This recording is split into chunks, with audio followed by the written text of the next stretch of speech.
Deixa só isso.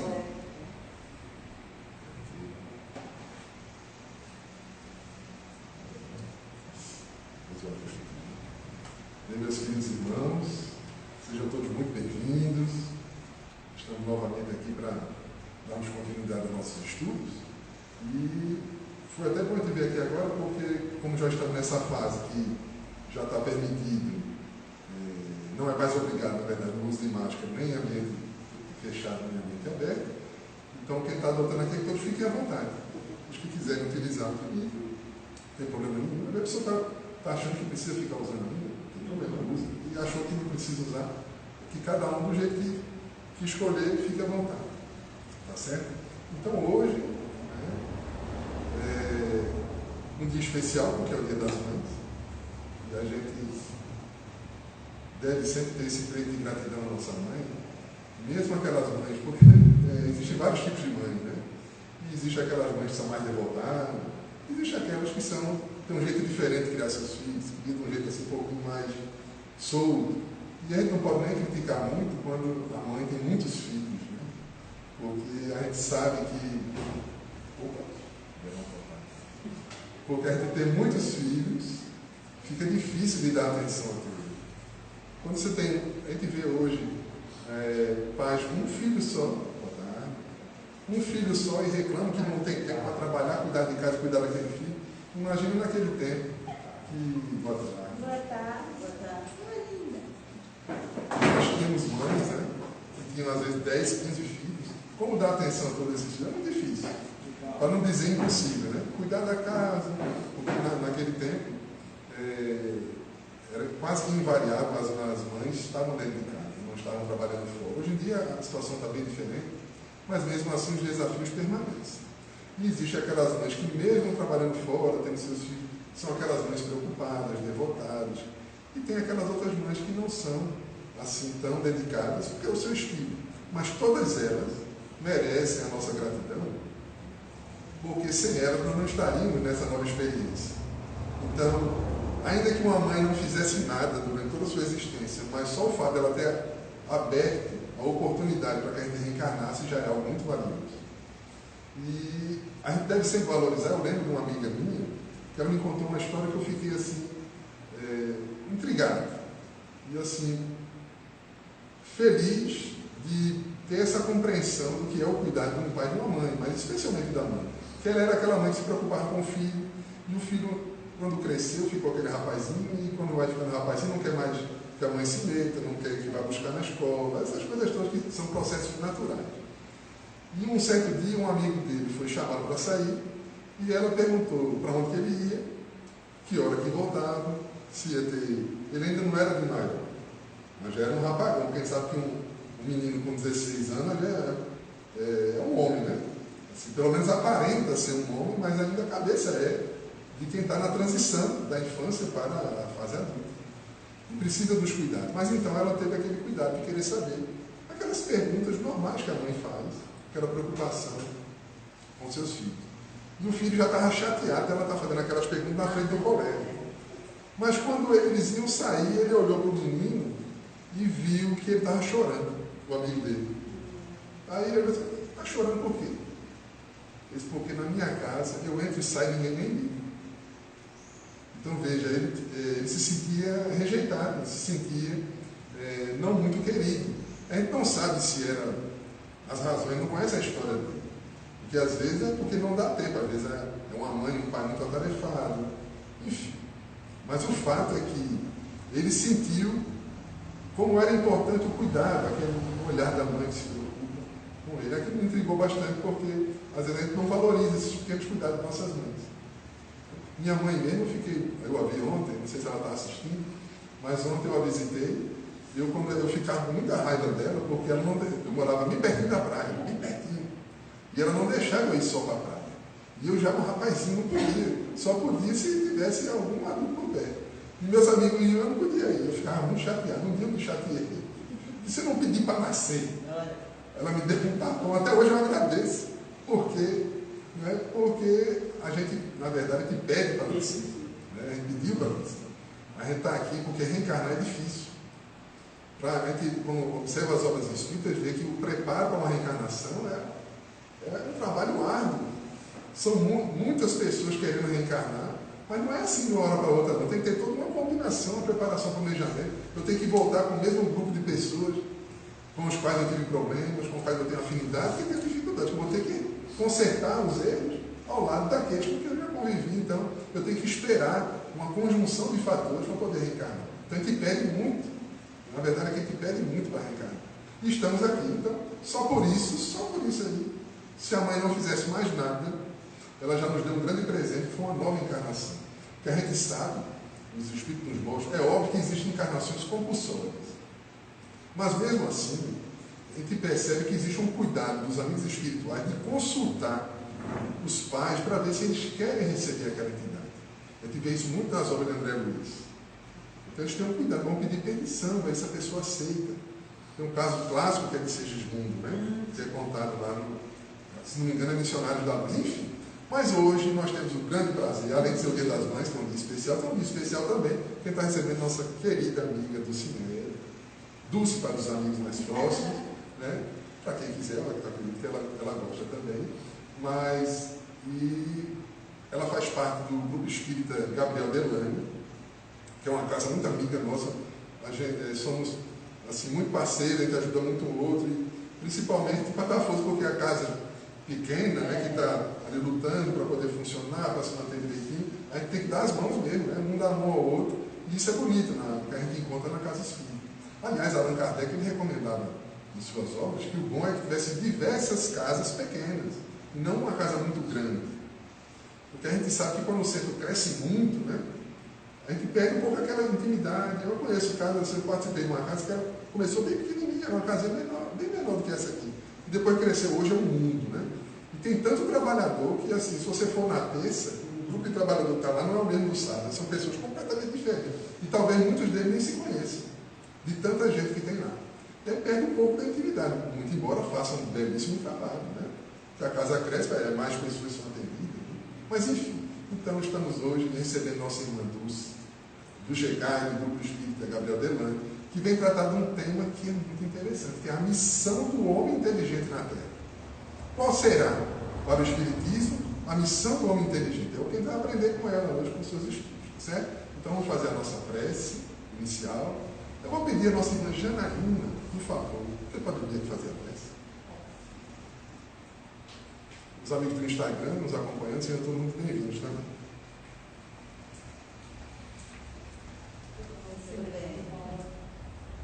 Boa tarde a todos. Vamos orar. Senhor Jesus, querido amigo, te agradecemos por essa tarde maravilhosa, por estarmos aqui presentes, reunidos, por estarmos aqui também com nossos amigos que estão nos acompanhando pela internet.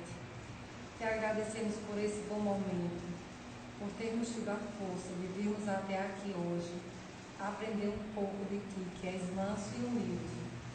Senhor, te pedimos que ilumine e oriente a palestrante de hoje, que venha com teus ensinamentos fazer um afago em nossos corações e também nos ensinar um pouco mais para que possamos a cada dia sermos um pouquinho melhores do que fomos ontem, que esse é o nosso objetivo aqui na Terra.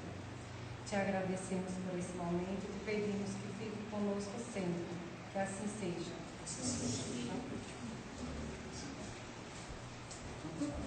Então, com a palavra, nossa irmã Dulce. Boa tarde.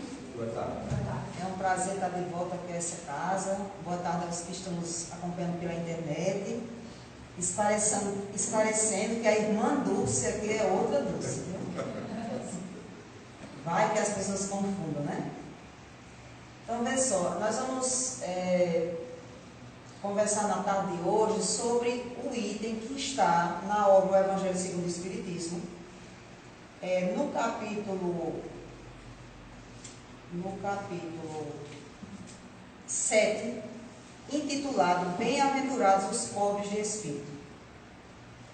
Esse capítulo, ele organizado, como sempre é organizado o Evangelho segundo o Espiritismo, ele é a partir de um versículo, né, de uma passagem evangélica, os Espíritos e Kardec também faz alguns comentários sobre essa passagem evangélica. E aí, o versículo que tem abrindo esse capítulo é: bem-aventurados os pobres de espírito, porque deles é o reino dos céus. E é interessante a gente pensar por que é que a missão do homem inteligente na Terra está dentro de um capítulo chamado Bem-aventurados os pobres de espírito. Porque Kardec começa esse capítulo já esclarecendo o que para muitos de nós, eu acredito que já ouvimos dizer: fulano é um pobre de espírito, fulano é um pobre de espírito, né?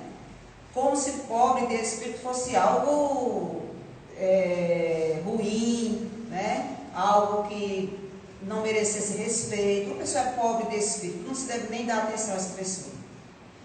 E nós vamos aprender na doutrina espírita que é exatamente o contrário. Os pobres de espírito são aqueles humildes de coração, aqueles que para o mundo eles querem passar quase que invisíveis. Eles têm uma grandeza enorme espiritual, porque eles têm muito forte dentro deles a humildade de coração. O orgulho, a vaidade, que são vícios, que são imperfeições, que ainda fazem parte desse mundo de prova e expiação, naqueles espíritos considerados pobres de espírito, eles já conseguiram superar essa etapa.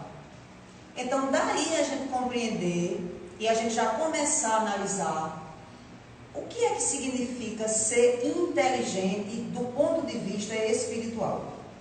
Porque do ponto de vista material, se eu perguntasse aqui, nós saberíamos dizer o que é uma pessoa inteligente. Uma pessoa culta, uma pessoa instruída, uma pessoa que tem competências, habilidades, uma pessoa, né, tem até características de pessoas inteligentes. As pessoas que elas são capazes de lidar com diversas situações, né, que elas são aquelas pessoas que, se você der a elas uma tarefa e a tarefa tiver alguns obstáculos, elas vão encontrar saída para dar conta daquela tarefa. Daí as pessoas inteligentes, elas serem os melhores estudantes, né? Nas empresas, elas conseguirem logo cargos de projeção, funções de liderança. São aquelas pessoas que conseguem ter algumas habilidades que outras pessoas não têm. Mas a inteligência é uma faculdade do espírito. Todos nós, espíritos, que nascemos simples e ignorantes, temos em nós a faculdade da inteligência. Pensando na perspectiva da reencarnação, e ela estava falando aqui um pouco do planejamento reencarnatório, em uma reencarnação nossa, talvez nós tenhamos que usar essa inteligência, essa faculdade. Teremos que ser pessoas mais instruídas, intelectualizadas, que assumamos posições de destaque. Sermos aqueles que conseguem, né, chamar a atenção das pessoas pelo nosso intelecto, por aquilo que fazemos, por aquilo que dizemos, por aquilo que ensinamos. Em outras encarnações, talvez, essa mesma faculdade que não deixa de existir, que permanece conosco, porque são construções do Espírito, e nós vamos levar para a parte espiritual e vamos retornar com ela, não perdemos absolutamente nada, mas venhamos a reencarnar em uma condição, em uma situação, em que essa faculdade, essa capacidade, ela fique adormecida. Não tenhamos, digamos assim, tanta projeção. E é interessante a gente perceber isso nas questões práticas da vida. Porque quando a gente fala de inteligência, hoje, né, já há estudos de várias inteligências. São múltiplas inteligências. Então, por exemplo, se você fosse perguntar um tempo atrás o que é uma pessoa inteligente, uma pessoa culta, uma pessoa que estudou, uma pessoa que tem títulos, né? Se chegasse alguém e dissesse assim, olha, Alain vai convidar um palestrante que é pós-doutor, né, em ciência, né, da computação, em matemática, é um pós-doutor em educação, a gente já vai para aquele lugar tendo uma expectativa. É uma pessoa de um cabedal de conhecimentos, né? Então, essa inteligência não está assim associada a esse intelecto, a essa instrução. Mas eu sou muito observadora e eu gosto de olhar isso nas pessoas mais simples, que não vêm nessa experiência reencarnatória com a instrução. Então, quando eu convido alguém para trabalhar na minha casa, e essa pessoa vai fazer um trabalho, é um encanador, é um eletricista, é um pedreiro, né? Eu acho interessante porque eu tenho a instrução, eu estou contratando o serviço, mas eu não entendo nada daquilo que ele vai fazer. E aí você diz, olha, eu queria que fizesse assim, e ele vai ali, vai fazendo, e vai, né? E vai tirando, e vai testando, e vai fazendo, daqui a pouco você vai ver que a coisa está sendo realizada e construída. Pessoas sem nenhuma instrução. Às vezes, nem curso técnico tem. Né? O conhecimento é empírico, ele foi adquirido na experiência. E aí eu digo assim, meu Deus do céu, a pessoa, né, vai fazendo aquilo ali, pega o fio, esse é positivo, esse é negativo, pega, né, e vai, daqui a pouco instala, está tudo pronto e liga, e isso é uma inteligência fenomenal no meu ponto de vista. E eu pago aquela pessoa com muito prazer e com muita gratidão, né? Especialmente porque, graças a Deus, eu atraio para a minha vida pessoas que pensam como eu, que elas usam a inteligência, o saber delas para tornar as pessoas bem felizes, não para explorá-las, não para deixá-las com preocupação. Graças a Deus eu consigo essas pessoas, que elas fazem as coisas na minha casa e a gente tem uma relação bacana, e quando eu digo aí, quanto for o serviço, eu pago com a maior satisfação, porque eu sei que a pessoa fez um esforço para me deixar feliz. E daí a gente voltar exatamente para o ponto que nos chama a atenção. Qual é a missão do homem inteligente na Terra? Espiritualmente falando. Por quê? Porque quando nós aqui encarnamos ou reencarnamos e tantas vezes, a vida da matéria, a vida do corpo físico, a vida de relação, ela é muito convidativa a olharmos para a nossa personalidade. Eu vou me sentindo importante à medida que as pessoas vão me dizendo que eu sou importante, vão me aplaudindo, vão dizendo a mim que eu sou uma pessoa especial, e eu vou interiorizando e introjectando aquilo e vou me sentindo de fato especial. Tão especial que eu acho que eu sou mais especial do que as outras pessoas, né? Então, aqui no capítulo, para a gente falar daquilo que o Espírito Ferdinando, em 1862, que escreve essa mensagem, que é a última do capítulo, Missão do Homem Inteligente na Terra. O que é que ele nos tem a dizer? Porque o capítulo, ele é dividido assim, olha, para a gente entender a inteligência, né, a sutileza, a sensibilidade de Allan Kardec. O primeiro tema é assim, o que é preciso entender por pobres de espírito? Ele vai explicar, né, que é completamente diferente do que aprendemos e do que o mundo nos ensina. O segundo item é, todo aquele que se eleva será rebaixado. O terceiro item é mistérios ocultos aos sábios e aos prudentes. Interessante, né? Mistérios ou coisas ocultas aos sábios e aos prudentes. Ou seja, aqueles muito sábios, aqueles muito intelectualizados, eles não são capazes, não têm a alma sensível para admitir certos conhecimentos. E aí eles negam esse conhecimento e eles se tornam materialistas, inclusive não acreditando na existência de Deus. Então isso é uma lição para a gente, para que a gente, que somos adeptos, né, que somos curiosos, que somos trabalhadores da doutrina espírita, que nós não devemos perder tempo tentando convencer as pessoas daquilo que elas não estão disponíveis para aceitar, para receber, para compreender.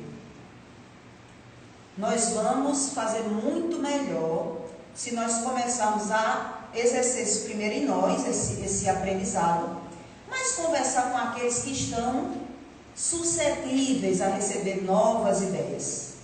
E nós temos demais isso. principalmente nesse tempo que estamos vivendo.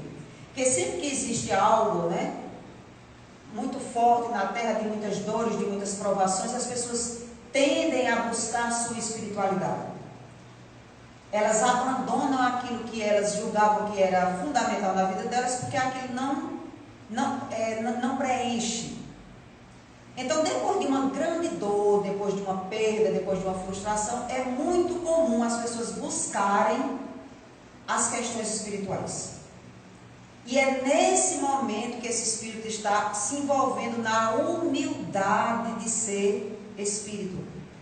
E aí é o momento em que as antenas, né, vão estar mais abertas e o coração mais receptivo a receber os ensinamentos. E daí a gente pode até, né, penetrar o coração daquelas pessoas naqueles ensinamentos, porque elas vão estar tão frágeis, que elas vão precisar desse consolo e desse conforto. Mas se elas estiverem de um lugar de superioridade, elas não vão admitir nenhum ensinamento. Então tem coisas que os cultos, os sábios, eles são muito racionais. É o cérebro, é o corpo, é a máquina pensante, que não admite algo que eles não conseguem materializar. Então, daí a gente entender, né? O outro item, que já é aí da instruções dos Espíritos, é o orgulho e a humildade. Orgulho e humildade, né? Dois paradoxos, né? Não se pode ser humilde sendo orgulhoso, não se pode ser orgulhoso sendo humilde. Não dá para ser, né? O orgulho e a humildade. E aí ele fecha com esse texto que é missão do homem inteligente na Terra. Então, ser inteligente, né,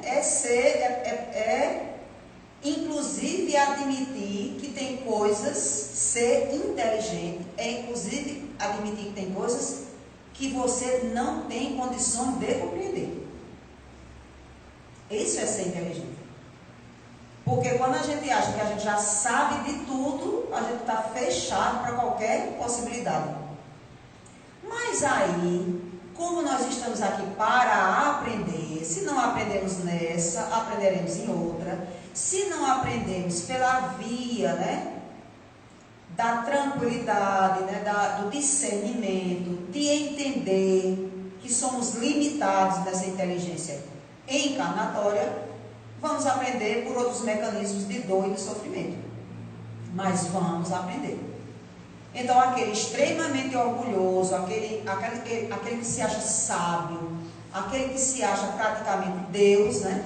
Porque tem homens que se acham Deus. Não é deuses do politeísmo, não. É Deus. É Deus, né? Nós tivemos muitos deuses aí nessa pandemia, determinando o que deveria ser feito, né? Dizendo, né, com um determinismo, isso vai resolver assim, quando isso for assim, quando conseguir isso assim.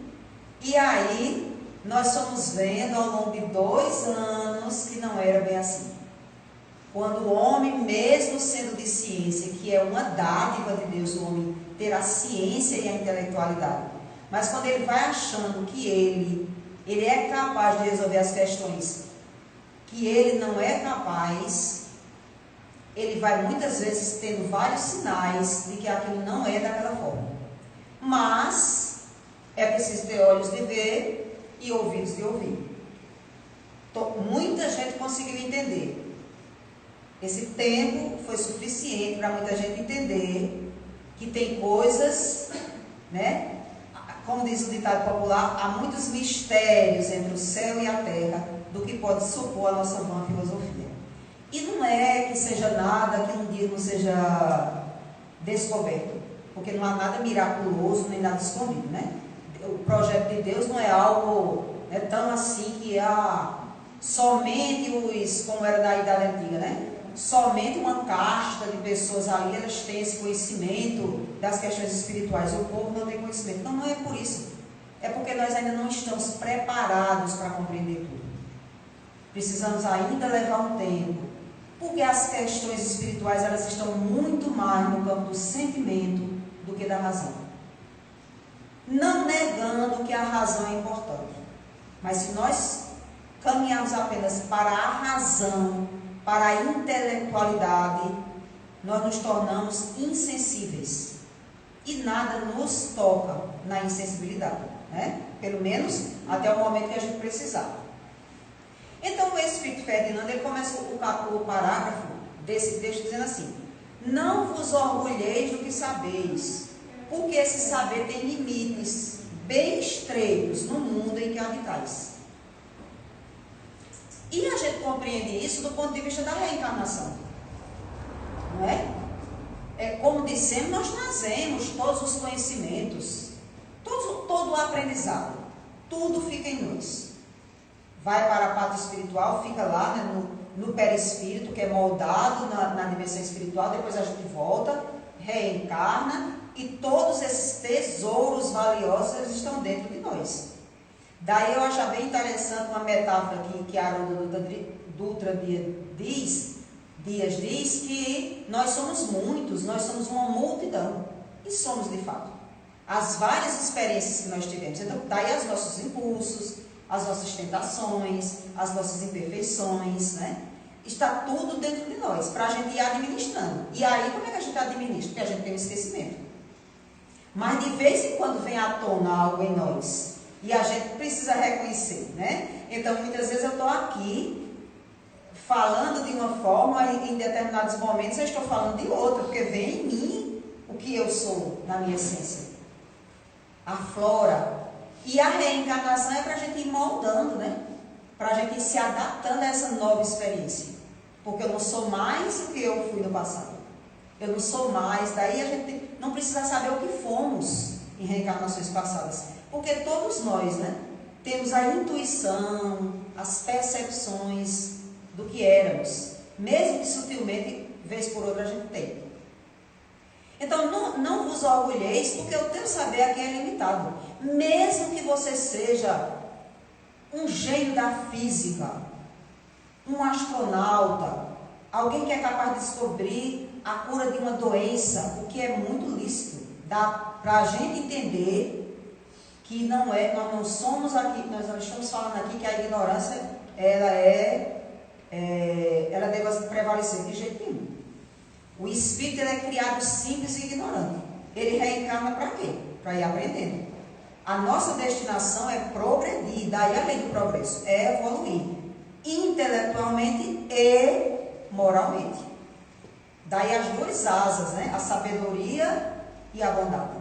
Se não tivermos ela para e passo, se a gente for muito bom, se a gente tiver um coração muito bom, mas se a gente for ignorante das coisas, às vezes o progresso vem, as coisas boas vêm para mudar a nossa vida, mas a gente está parado, né? Estacionado num tempo que a gente não consegue perceber que estamos em outro tempo com coisas maravilhosas ao nosso dispor.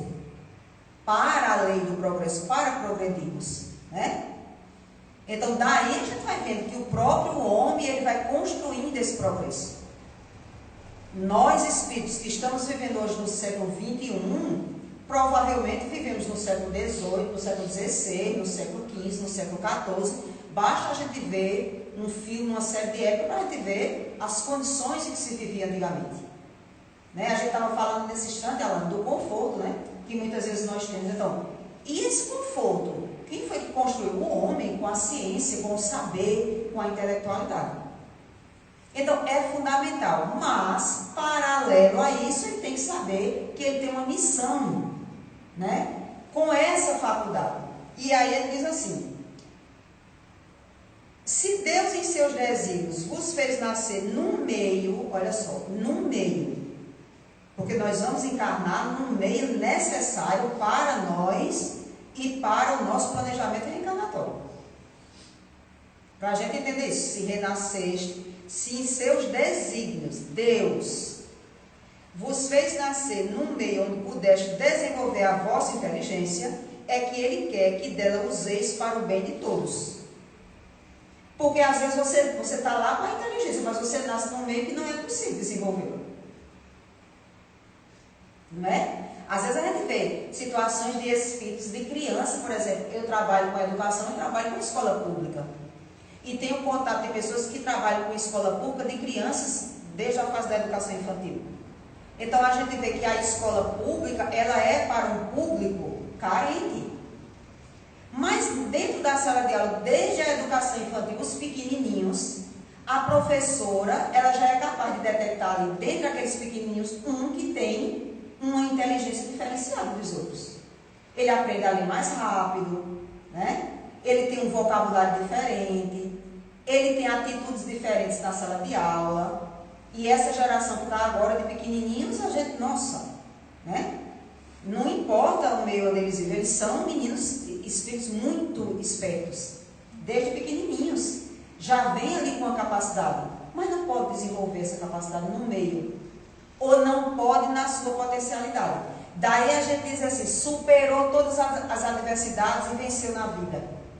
São exemplos poucos, mas tem. Venceu as dificuldades, venceu os obstáculos e tornou-se um médico, né? Tornou-se um advogado, mas esse espírito, gente, ele batalhou bastante. A vida dele não foi fácil, né? Mas ele conseguiu, ou seja, estava latente ali. Mas aqui, assim, se nasceste num meio onde pudeste desenvolver a vossa inteligência, é que ele quer que dela useis para o bem de todos. Porque é uma missão que vos dá, colocando em vossas mãos, o instrumento com a ajuda do qual podeis desenvolver a vosso turno as inteligências retardatárias e conduzi-las a Deus.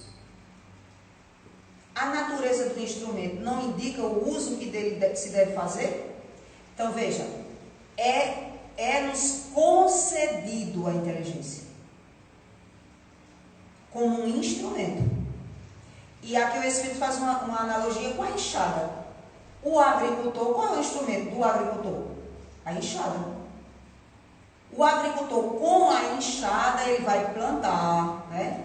A plantação vai florescer, vai dar frutos, ele vai viver do trabalho desse instrumento, vai sustentar sua família, vai permitir que outras pessoas usufruam do fruto do seu trabalho. Então, tem uma razão em si. Tem um sentido, tem uma missão. Assim mesmo a inteligência.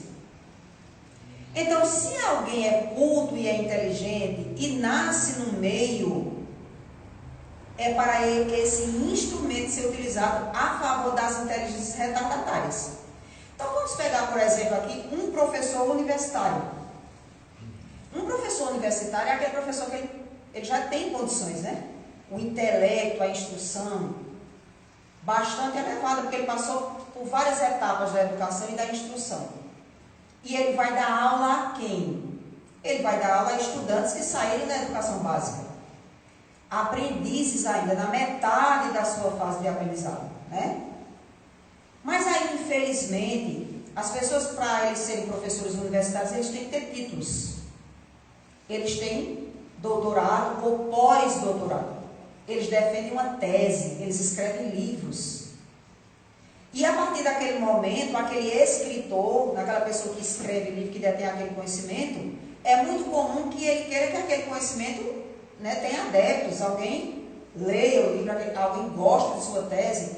E ele, muitas vezes, ele faz todo o esforço para que os seus estudantes sigam, estudem a sua tese e vão com ele defender outras teses, mas com o fundamento da tese de doutorado, daquilo que ele pesquisou e ele acredita que é uma verdade inquestionável.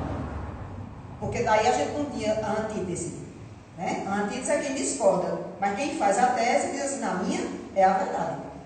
Se você quer discutir, traga outra, né? E aí, o que é que acontece muitas vezes no meio universitário? São essas disputas, né? Entre os pós-doutores, entre aquele número de estudantes que eles vão ter como adeptos, que serão os seus seguidores fiéis. E aí, essas pessoas, muitas vezes, elas estão tão envolvidas naquele meio, que é o meio físico, é o meio dos encarnados, da disputa, da concorrência, né? Que é um passando a perna no outro ali para ver quem é que tem mais adeptos e quem é que consegue um cargo, quem é que consegue uma coordenação, quem é que consegue uma reitoria. Infelizmente, a maioria é assim. E eu digo isso porque, como eu disse, vivo no meio da educação e eu estava em um momento, em um evento, até na faculdade de filosofia, né, que não existe mais. E estava lá discutindo na época sobre o plano municipal de educação. Em 2014 saiu o Plano Nacional de Educação, e esse Plano Nacional de Educação é para pensar, né, a educação, a estrutura das escolas, aquilo que vai ser para captar recursos, para melhorar a educação em todo o país. E aí os estados e os municípios também fazem seus planos de construção de escolas, de melhoria de escolas, né, de mais professores, de investimento na formação do professor. Então é um plano de 10 anos que tem que ser muito bem pensado para dar um norte à educação, que é um dos meios de instrução, para nos, né, alargar o ponto de vista. E aí, nesse momento, era para discutir as metas do Plano Nacional de Educação. Então, isso era posto lá, as metas já estavam estruturadas do Plano Nacional, o Plano Estadual e o Plano Municipal vai pegar aquelas metas gerais e vai adequar ao seu contexto. E aí, nessa hora, eram as defesas, né? Tantos por cento, né? Tantos por cento de formação, tantos por cento mais de aluno na escola, reduzir o índice de evasão escolar. E nesse momento, que era um momento de quê? Do bem comum, pensar o coletivo. Então, eu precisaria me destituir da minha vaidade e pensar, o que é que eu posso planejar de melhor para as crianças que vão usufruir desses recursos? Para os profissionais que vão trabalhar em melhor situação, para melhor ofertar a educação. Veja, essa era a ideia. Mas ficou uma disputa, né, de egos, porque era o doutor que falava assim, era o da universidade, era aquele que defendia, era o líder sindical, era todo mundo tentando mostrar seu ponto de vista e sem convergência. E aí eu estava com 2 professores de uma faculdade particular, que eu já os conhecia, a gente estava junto assim, e aí eles disseram assim, um deles era psicólogo, professor de uma faculdade de psicólogo, e ele fazia um trabalho no presídio, pela faculdade. Aí ele cochichou assim no meu ouvido e disse, olha, lá com meus presos é mais tranquilo o trabalho. Vamos sair um pouquinho aqui, vamos tomar um cafezinho. Então saímos eu, ele e uma outra professora. Então a gente não estava, né, não era interessante a gente estar ali, porque é isso que eu digo, nesse momento em que essa pessoa tem a instrução e tem um instrumento que pode contribuir, né, às vaidades, à intemperança, que a sua proposta, aquela que você apresentou, ela seja vencida, né, pelo seu discurso, pelo seu argumento, e você tem aplauso, você sai dali com o seu ego inflado. Então você vai a partir daí se distanciando das coisas essenciais. Daí, você muitas vezes vê um médico, né? Um cara que estudou muito, um homem de ciência, aquele que se debruçou sobre tantos conhecimentos, né? Mas ele não tem a inteligência de se relacionar com as pessoas ali, porque ele acha que as pessoas não têm condições de dialogar com ele. Tem profissional que, se o paciente fizer uma pergunta, é uma síntese. E não deveria ser. Por quê? Porque quem é o ignorante da relação? É alguém que está fazendo a pergunta. A pergunta pode ser ignorante como for, mas é permitida a pergunta do ignorante que não tem o conhecimento. E a sensibilidade do homem de ciência, do homem culto, de através de uma linguagem simples esclarecer a pessoa. Não é verdade? Então daí a gente entender que em quaisquer lugar que estejamos, em que esse seja o nosso instrumento, é para alimentarmos as inteligências retardatárias. O que é que a gente ganha com isso? O que é que se ganha quando se esclarece o outro? Dinheiro, projeção social? Não. Mas um sentimento de muito bom, que começa a sair de nós. Eu fui capaz de esclarecer, né? Então, a professora que consegue que a sua criança da educação infantil, de uma comunidade pobre, de uma família necessitada, consiga aprender a ler e a escrever, não tem dinheiro no mundo que pague. Esse deveria ser o reconhecimento.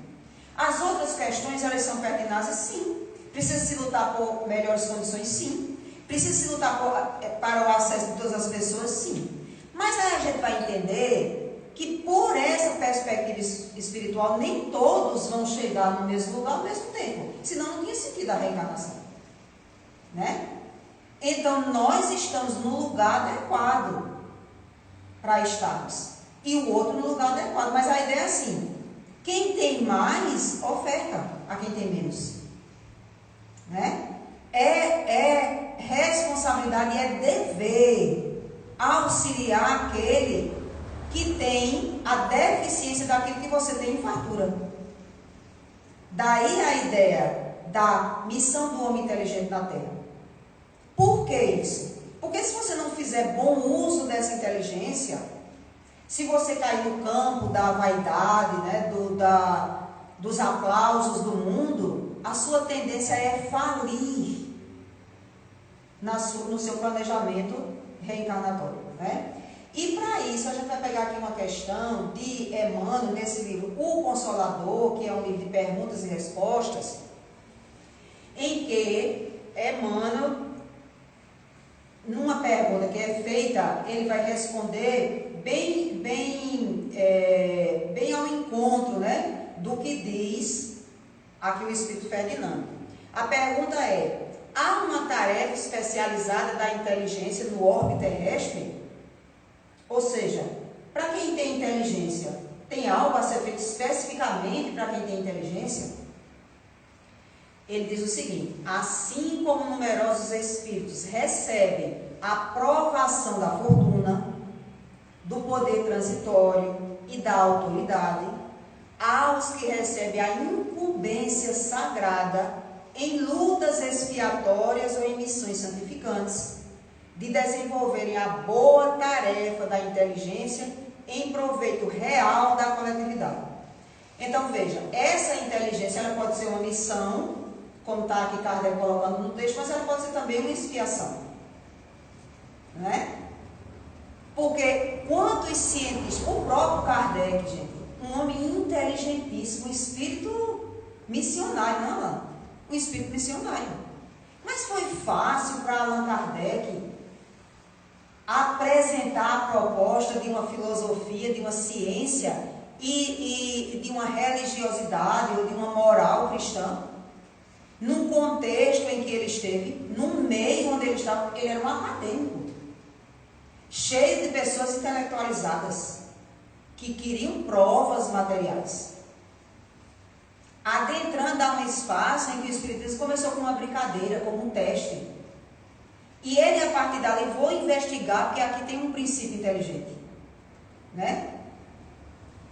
Então, foi fácil a vida de Kardec? Quantas renúncias ele precisou fazer?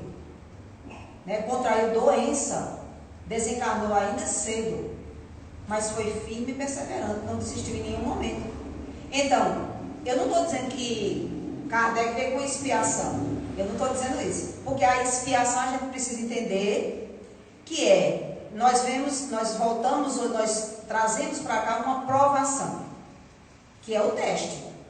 Vai apresentar na minha vida, eu vou precisar desenvolver. Eu não passo muito bem por esse teste, mas eu fiquei em débito, né? Num outro momento a prova vem novamente, só que vem numa situação que para mim é de mais sofrimento. Se eu não conseguir administrar num determinado tempo como uma prova, como um teste, porque né, Deus não nos dá algo que a gente não possa cumprir.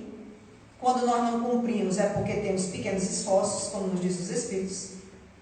Com pequenos esforços nós poderíamos, né? O que os Espíritos dizem de pequenos esforços para a gente são grandes esforços, né?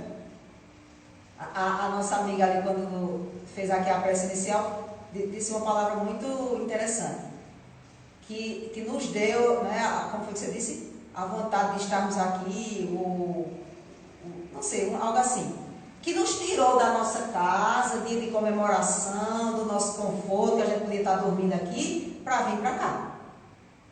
Para os espíritos, isso não é nada, para a gente é um esforço. E a gente deve encarar como esforço, né? Porque a gente tem um livre-arbítrio. Se a gente não quisesse, não, Alan, não vou não. Alan, hoje dia das mães não dá para fazer palestra não, vou ficar aqui. Se eu quisesse, tinha negado. Se vocês quisessem, não tinha vindo para cá. Então é sim um esforço que a gente faz. E sabe o que é legal disso? Que os espíritos compreendem os nossos pequenos esforços. Eles valorizam demais os nossos esforços. Um dia em nossa reunião mediúnica, nosso grupo mediúnico é bem pequenininho, e vez por outra falta um. E quando a gente vem, de vez em quando eles nos puxam a orelha de quem falta, mas diz assim, que eles ficam muito felizes, porque nos acompanharam durante o dia, viram que nós trabalhamos, tivemos as nossas tarefas, muitas vezes conflitos, muitas vezes problemas, mas à noite nós estamos lá. E aí eles nos parabenizando e nos influenciando para que tenhamos esse esforço. Eles sabem que é um esforço do nosso Pai, né? Então, às vezes, a aprovação é para a gente um esforço, meu Deus, eu não consigo não. É a nossa condição ainda espiritual. Até um dia em que a gente decide, vou fazer, e aí a gente vai, né, construindo paulatinamente, porque de pequenos em pequenos esforços, nós vamos um dia para grandes esforços, né? Então ele diz assim, em lutas, em missões santificantes ou lutas expiatórias. Então a inteligência não pode ser utilizada de maneira maravilhosa, sublime, né? Um sacerdote, um escritor, né? Emmanuel fala aqui dos escritores. O poder da pena, o poder de escrever, né? O escrever, as obras, né? Os livros. Quando nós, né, alargamos o nosso conhecimento, quando lemos, quando isso é importante para nós. Então alguém veio com essa missão de escrever livros sobre determinado conhecimento. Mas essa literatura pode preencher a nossa alma ou nos deixar mais revoltados, né? Nos deixar céticos, nos deixar mais revoltados. Daí a gente precisa selecionar o que é que a gente vê, o que é que a gente lê, o que é que a gente consome. Por quê?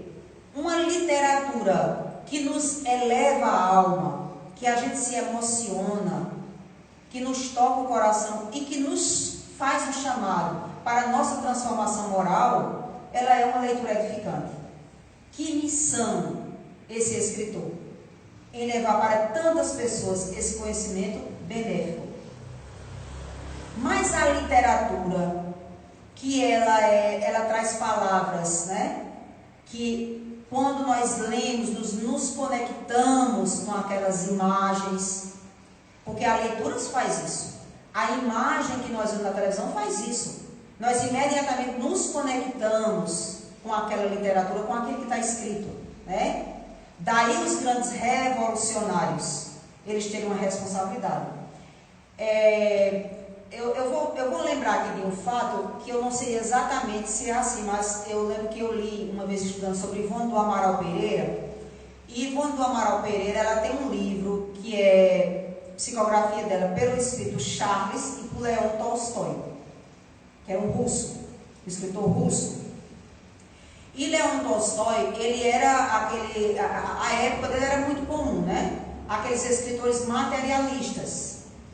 E ele extremamente culto, mas ele fazia uma literatura, por exemplo, ele escrevia romances, e o romance que ele escrevia à época, né? Era interessante esse tipo de literatura, era de uma heroína, de uma moça que era de uma condição social da nobreza, né? Em que tinha um casamento ruim, não era amado, que era muito comum esses casamentos entre nobres, né? Um casamento por herança, e ela sofria muito no relacionamento, sofria tanto que ela foi se desgostando da vida e ela se suicidou. Então, o suicídio por amor, o suicídio no romance era algo romanceado, então era bacana, né? As pessoas se identificavam com aquela heroína, olha, morreu porque não era correspondida. Só que isso repercutia aonde? Nas moças que liam os romances. E a época foi visto que muitas moças, era noticiado que muitas moças cometiam suicídio. Então tem um clássico da literatura que é o Romeu e Julieta, né? Então, Leon Tolstói, quando ele chega na parte espiritual, que ele vai despertar a consciência, ele vai se arrepender e vai desenvolver uma consciência de culpa, porque ele vai ver que a literatura dele, mesmo que inconsciente, levou muitas moças a seguir o modelo da heroína que morreu por amor. E aí até então ele não sabia quais eram as repercussões de alguém se suicidar, que era romântico se suicidar por amor, né?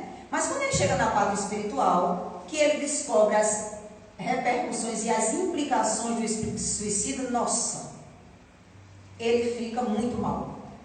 E aí ele começa lá a estudar e promete que quando ele voltar e um dia tiver a oportunidade de escrever, ele não vai escrever mais essa literatura, ele vai pensar muito bem o que é que ele vai escrever.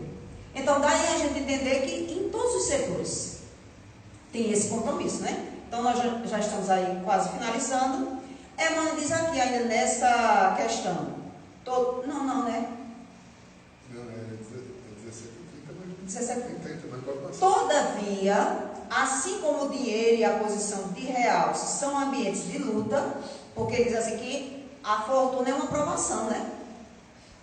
Então a gente tem que pensar muito quando a gente diz assim, eu queria tanto ser rico, queria tanto ganhar na loteria esportiva, né? Talvez seja melhor que a gente não ganhe, né?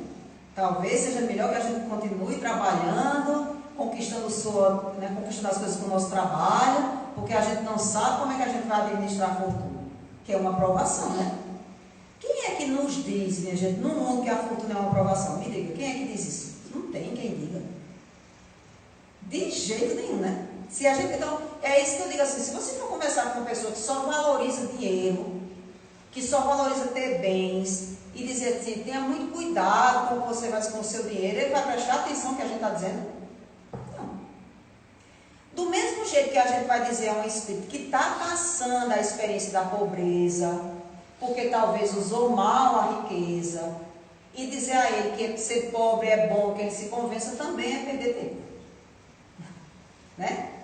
Porque esse espírito já passou por uma experiência, agora está passando por outro, para quê? Para ele próprio aprender, né? E não ser ganancioso. Porque às vezes você viveu a experiência da fortuna, vem agora com a experiência da pobreza, mas, né, o seu psiquismo, a sua personalidade, o seu orgulho é de ser rico. Então você vai fazer qualquer coisa, até ilícita, para se tornar rico. Daí a gente entender. Porque tem gente que não aceita de jeito nenhum e diz assim, eu vou vencer na vida de qualquer jeito. E é de qualquer jeito mesmo. Vencer na vida do ponto de vista, né, do espírito encarnado. Aí diz assim, todavia, assim como o dinheiro e a posição de real são ambientes de luta, onde todo o êxito espiritual se torna mais porfiado e difícil, ou seja, mais combatido, é mais luta, o destaque intelectual muitas vezes obscurece no mundo a visão do espírito encarnado, conduzindo à vaidade injustificável, onde as intenções mais puras ficam aniquiladas. Então, o meio, ele favorece demais onde a gente está encarnado. E daí o vigiar e orar. Porque às vezes nós não temos a inteligência, esse intelectualismo todo, né? Nós estamos aqui como aprendizes, vamos desenvolvendo, mas o meio, repito, ele é muito, né? É muito sutil como as pessoas do mundo nos aplaudem e como aquilo vai nos enchendo de vaidade. E a gente às vezes vai se distanciando, né? E para a gente concluir, para a gente falar do nosso meio, né? Dos espíritas. Porque toda pessoa que vai conhecer o espiritismo tem um lema que é apresentado por Kardec, inclusive. Espíritas, amai-vos. Espíritas, instruí-vos, né? Daí tem muita gente que diz assim, mas o espiritismo é para intelectual. O espiritismo é muito difícil. Para mim não dá para ser espírita, não, tem que estudar, né? Porque, sobretudo, quem trabalha, né?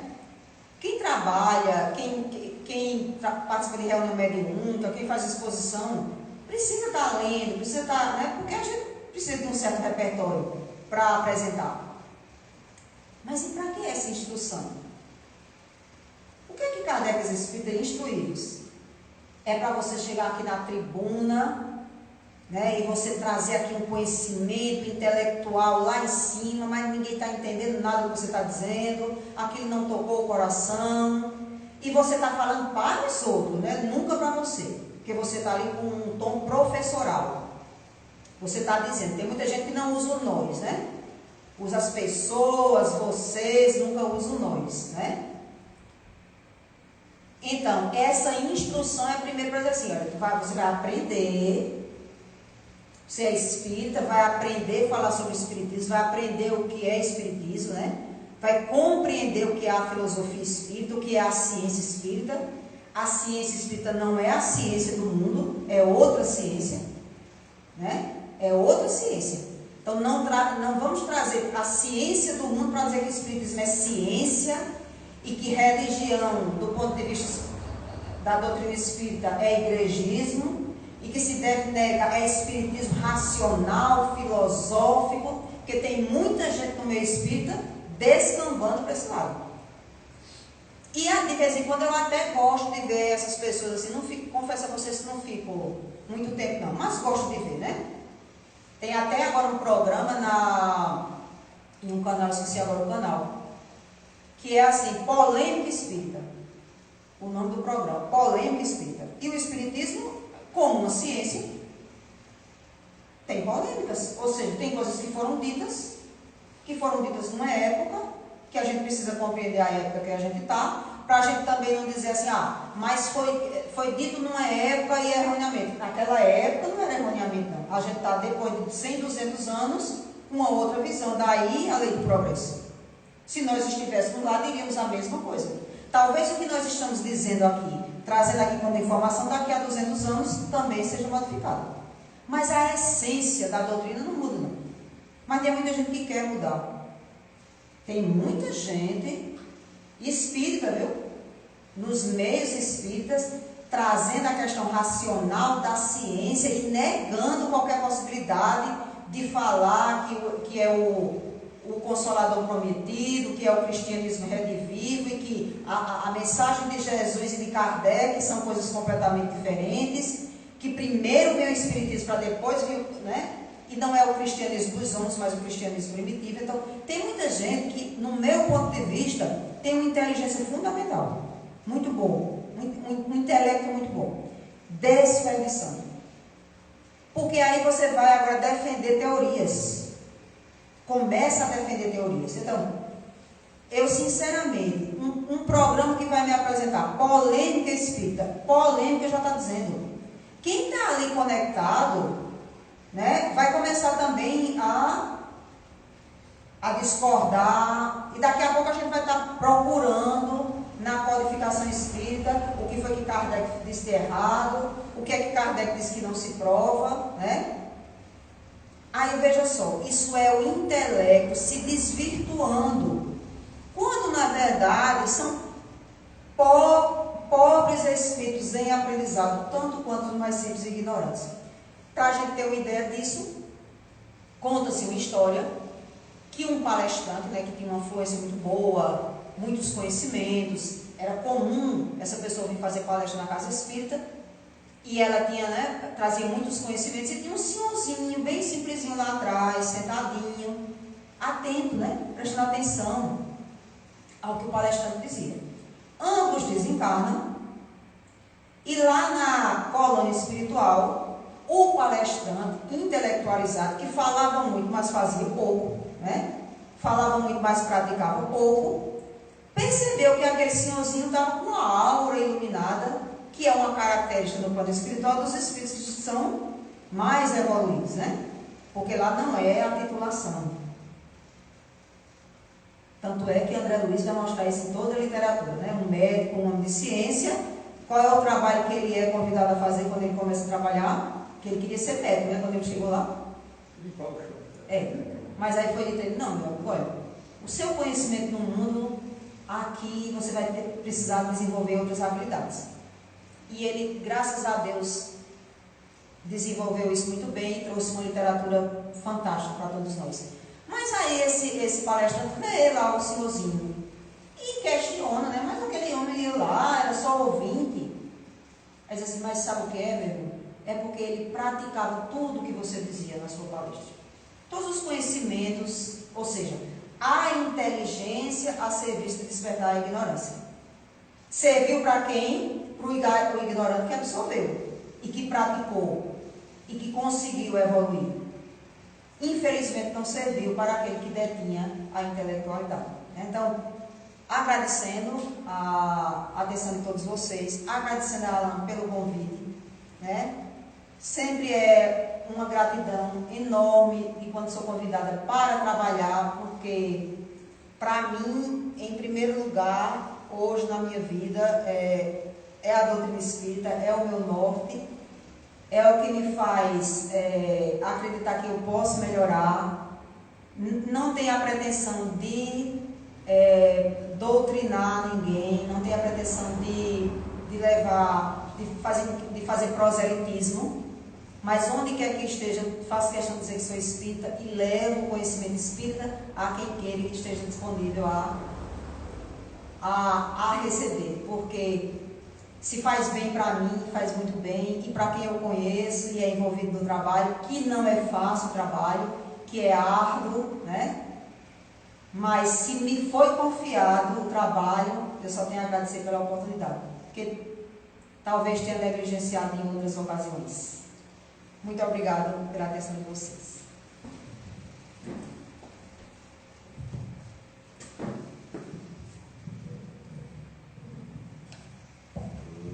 Muito bem, graças a Deus, né? Tivemos aqui uma reflexão muito boa acerca aí da missão do homem inteligente na Terra.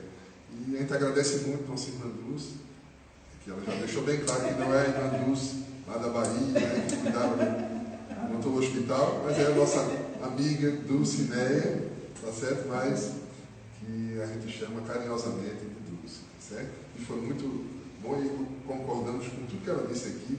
E realmente, aquele que usa da palavra e que estuda um pouquinho mais tem que ter a humildade realmente, não se iludir, achar que buscar o brilho, porque na casa espírita ele tem que brilhar o ensinamento de Jesus. Mesmo que haja alguém, se alguma pessoa acha que não tem que ter ensinamento de Jesus na casa espírita, a gente acha, como o nosso irmão falou, que está equivocado. Mas tem que ter respeito. Mas nos parece um equívoco, porque Jesus é o norte. Ele diz que é o caminho, a verdade e a vida, mas não ele, a pessoa, mas a mensagem que ele trouxe, né? Para que a gente siga e a gente fique bem. E os exemplos foram muito claros que a nossa irmã trouxe, e a gente deve realmente exercitar a humildade para quando desencarnarmos, a gente está com a consciência tranquila que usamos a nossa inteligência para o bem de todos. Nem que esse para o bem de todos seja para o bem de um contexto pequeno. Sim. Não é isso? Às vezes é só ali na nossa casa, na família, na vizinhança, mas a gente está usando a inteligência para ajudar a todos. Muito bem. E o palestrante espírita é uma responsabilidade. Para subir aqui, nós todos podem fazer, mas nunca achar que já sabe de tudo e nunca achar que não é o primeiro necessitado. Quem fala é o primeiro a ouvir e tem que colocar em prática. Muito bem. Então, mais uma vez, muito obrigado. Devo um abração dos companheiros, amigos lá do Gegário, tá certo? E vamos fazer a nossa prece. Antes da prece, um recado. Vamos ter o passe individual. Quem quiser tomar o partão, aguarda, sentado, tá certo? Quem quiser colocar o nome para a vibração da quarta-feira, tem um livro de prece ali do lado de fora. Nosso irmão Tarcísio está ali cuidando. Quiser tirar alguma dúvida, conversa com ele, tá certo? Então vamos fazer a nossa prece de encerramento. Senhor Jesus, querido amigo, te agradecemos a oportunidade de aqui estarmos juntos no aprendizado. Nos ajuda, Senhor, a valorizarmos a hora que passa, a nossa existência atual, para que possamos ser úteis, para que possamos consertar o que fizemos errado no passado, que possamos construir um futuro melhor para nós e para todos que nos cercam. Que a tua paz, Senhor, envolva nossos corações, que possamos ter a mente sempre aberta para o aprendizado e compartilharmos com todos aqueles que estão ao nosso redor. Que assim seja. Muita paz para todos.